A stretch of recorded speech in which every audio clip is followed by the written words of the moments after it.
इस video report में आपको सूर्यान से जुड़ी हर छोटी बड़ी जानकारी मिलेगी। सबसे पहले आप ये जानिए कि धरती और सूरज के बीच सीधी रेखा में मौजूद है L1 लैरेंज पॉइंट, जहां से आदित्य L1 सूरज की तस्वीरें लेगा।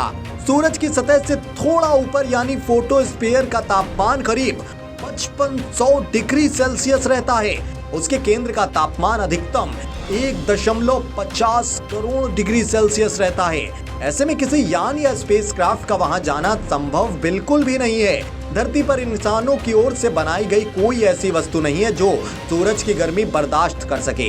इसलिए स्पेसक्राफ्ट को सूरज से उचित दूरी पर रखा जाता है या फिर उसके आसपास से गुजारा जाता है।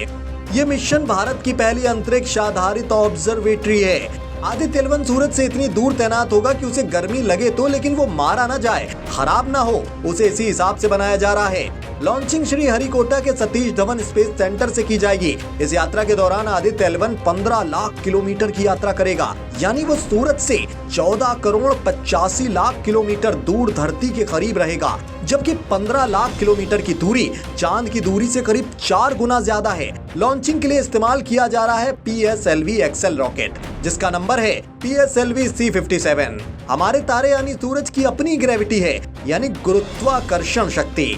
धरती की अपनी ग्रेविटी है। अंतरिक्ष में जहां पर इन दोनों की ग्रेविटी आपस में टकराती है, या यूं कहें जहां पर धरती की ग्रेविटी का असर खत्म होता है, वहां से सूरज की ग्रेविटी का असर शुरू हो जाता है। इसी बीच के पॉइंट को लैरेंज पॉइंट कहते हैं।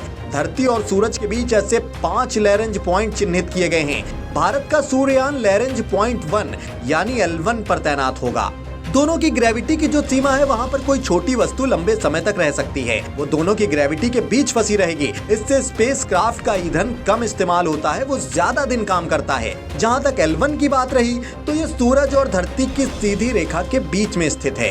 ये सूरज और धरती की कुल दूरी का 1% हिस्सा है, यानी 15 लाख किलोमीटर, जबकि सूरज से धरती की दूरी 15 करोड़ किलोमीटर है। कुल 5 लैरेंज पॉइंट हैं, L1, L2, L3, L4 और L5। आदित्य L1 अपनी यात्रा की शुरुआत लोअर अर्थ ऑर्बिट यानी LEO से करेगा, यानी PSLV XL रॉकेट उसे तय करने में LEO में छोड़ देगा। इसके बाद 3 या 4 ऑर्बिट मैन्यूवर करके सीधे धरती के गुरुत्वाकर्षण वाले क्षेत्र में यानी स्फीयर ऑफ इन्फ्लुएंस यानी SOI से बाहर चले जाएंगे। फिर शुरू होगी क्रूज फेज। ये थोड़ी लंबी चलेगी। इसके बाद आदित्य L1 को हेलो ऑर्बिट में डाला जाएगा, जहां पर L1 पॉइंट होता है। ये पॉइंट सूरज और धरती के बीच स्थित होता है, लेकिन सूरज से धरती की दूरी की तुलना में मात्र 1% है। इस यात्रा में 127 दिन लगने वाले हैं। इसे कठिन इसलिए माना जा रहा है क्योंकि इसे 2 बड़े ऑर्बिट में जाना है। पहली कठिन ऑर्बिट है धरती के SOI से बाहर जाना, क्योंकि पृथ्वी अपने गुरुत्वाकर्षण शक्ति से उसके आसपास हर चीज को खींचती है। इसके बाद है क्रूज फेज और हेलो ऑर्बिट में L1 पोजीशन को कैप्चर करना। अगर यहाँ उसकी गति को नियंत्रित नहीं किया गया तो वो सीधे सूरज की तरफ चला जाएगा और जलकर खत्म हो जाएगा।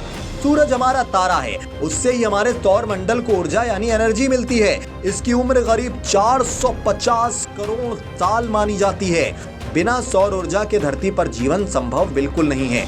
सूरज की ग्रेविटी की वजह से ही सौर मंडल में सभी ग्रह टिके हैं, नहीं तो वो कब का सुदूर गहरे अंतरिक्ष में तैर रहे होते। सूरज का केंद्र यानी कोर में न्यूक्लियर फ्यूजन होता है, इसलिए सूरज चारों तरफ आग उगलता हुआ दिखता है। सतह से थोड़ा ऊपर यानी इसके फोटोस्फीयर का तापमान 5500 डिग्री सेल्सियस तक रहता है। सूरज की स्टडी इसलिए ताकि उसकी बदौलत सौर मंडल के बाकी ग्रहों को समझ भी सकें। सूरज की वजह से लगातार धरती पर रेडिएशन, गर्मी, मैग्नेटिक फील्ड और चार्ज पार्टिकल का बहाव आता है। इसी बहाव को सौर हवा या सोलर पिंड कहते हैं। ये उच्च ऊर्जा वाली प्रोटॉन से बने होते हैं। सोलर मैग्नेटिक फील्ड का पता चलता है, जो कि बेहद विस्फोटक होता है। यहीं से कोरोनल मास इंजेक्शन यानी कि CME होता है। इसकी वजह से आने वाले सौर तूफान से धरती को कई तरह के नुकसान की आशंका रहती है, इसलिए अंतरिक्ष के मौसम को जानना बेहद जरूरी है। ये मौसम सूरज की वजह से बनता है। खैर दोस्तों, सूर्ययान के इस मिशन को लेकर आप कितने एक्साइटेड हैं, क्या नजरिया रखते हैं, अपनी कीमती राय कमेंट बॉक्स में जरूर बताएं। साथ ही देश दुनिया की हर करंट अपडेट यूं ही एकदम सरल अंदाज में देखते रहने के लिए TV9 YouTube चैनल की ओरिजिनल्स प्लेलिस्ट से जुड़े रहें।